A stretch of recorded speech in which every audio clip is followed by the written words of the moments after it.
When things don't go well, do you feel like you need a new plan? When we try to change something, many of us first look for a new plan, a better method, a more correct choice, a faster way forward. We believe that if we find the right approach, life will finally begin to move again. And yet, each time we revise our plans, the heart often grows heavier.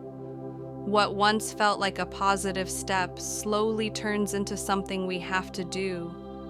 A quiet pressure begins to push us forward. If right now you can't see your next step, or even thinking about it feels exhausting, it doesn't mean your will is weak, and it doesn't mean you're not trying hard enough. It may simply be that your current pace no longer fits you. Life isn't always asking you to move forward faster. Sometimes it gently slows things down to realign the flow. During those quiet adjustments, forcing a new plan can actually create more resistance. In this video, we'll shift our focus from what to do to how to be. Before searching for answers, let's begin by easing the breath and considering a different pace. Chapter 1: Why More Plans Can Feel Heavier. When things don't work out for a while, we instinctively think, next time, I'll think this through more carefully. We refine schedules, rewrite goals, look for improvements. On the surface, this seems productive. But underneath, a subtle tension begins to build. As plans increase, freedom quietly decreases. The space to make mistakes narrows, and pressure grows. Action itself begins to feel heavy. Before I want to, I should appears. And even before taking the first step, we're already tired. This doesn't mean the plan is wrong. It means the pace beneath the plan is already exhausted. Plans built on fatigue don't feel like hope. They feel like weight. Not moving forward isn't a failure of will. It's a signal. Right now, instead of adding more, it may be time to reconsider the pace itself. Chapter 2: Life Values Rhythm over Rightness. We often search for the right order, the right choice, the right way forward. But life places more importance on rhythm than correctness. Even within a single day, there are moments of clarity and moments where energy fades.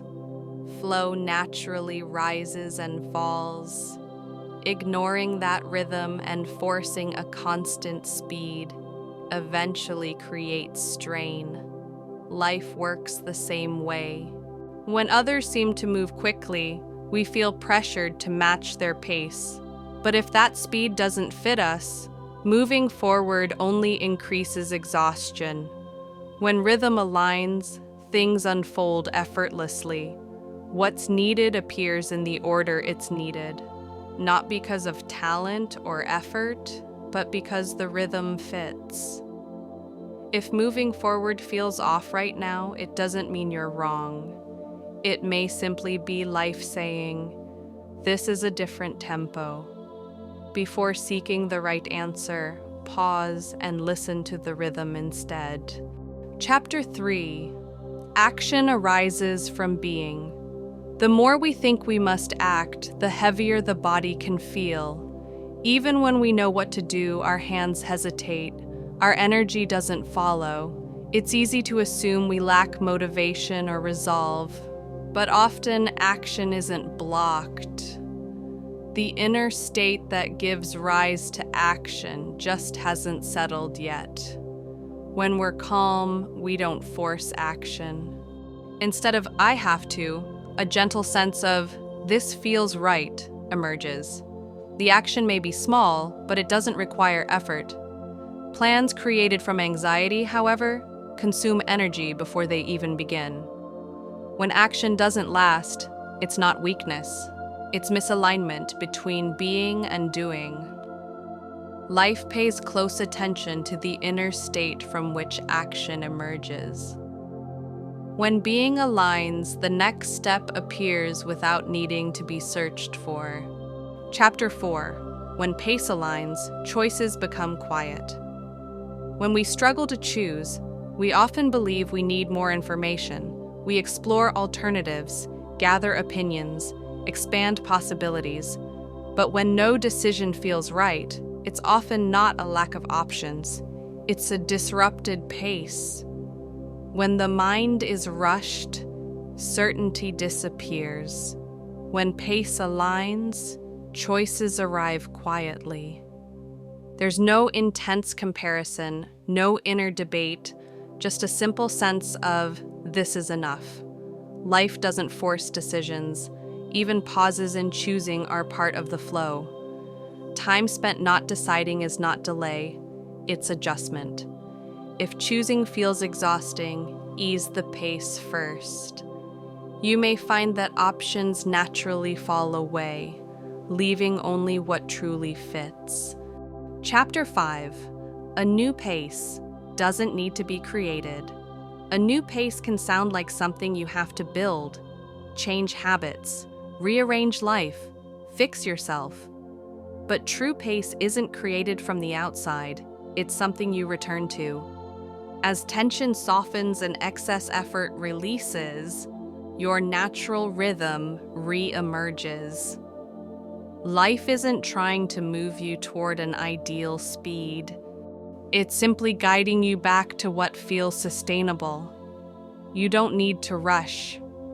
In quiet moments, you don't need to begin anything. Not moving yet doesn't mean you're behind. When pace aligns, the next step rises on its own. A new pace isn't earned through effort. It's remembered through ease. Final chapter. Life is not rushing you. If you feel unable to decide or move right now, you're not late.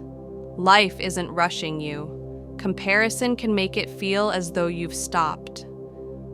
But life doesn't measure time by anyone else's pace.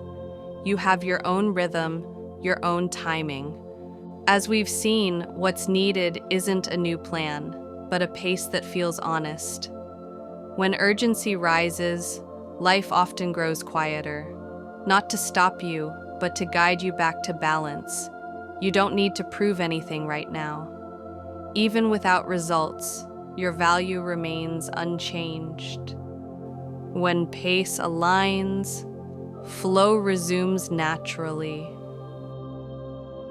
I am Realia. What you're feeling now, the uncertainty, the stillness, may be life reminding you of your own rhythm. Please stop pushing yourself. Gently rest into what you feel now. If this video lightened your heart even a little, I'd be grateful for your support through a like or subscription. And if something resonated, feel free to share it in the comments. I'll see you again in the next video.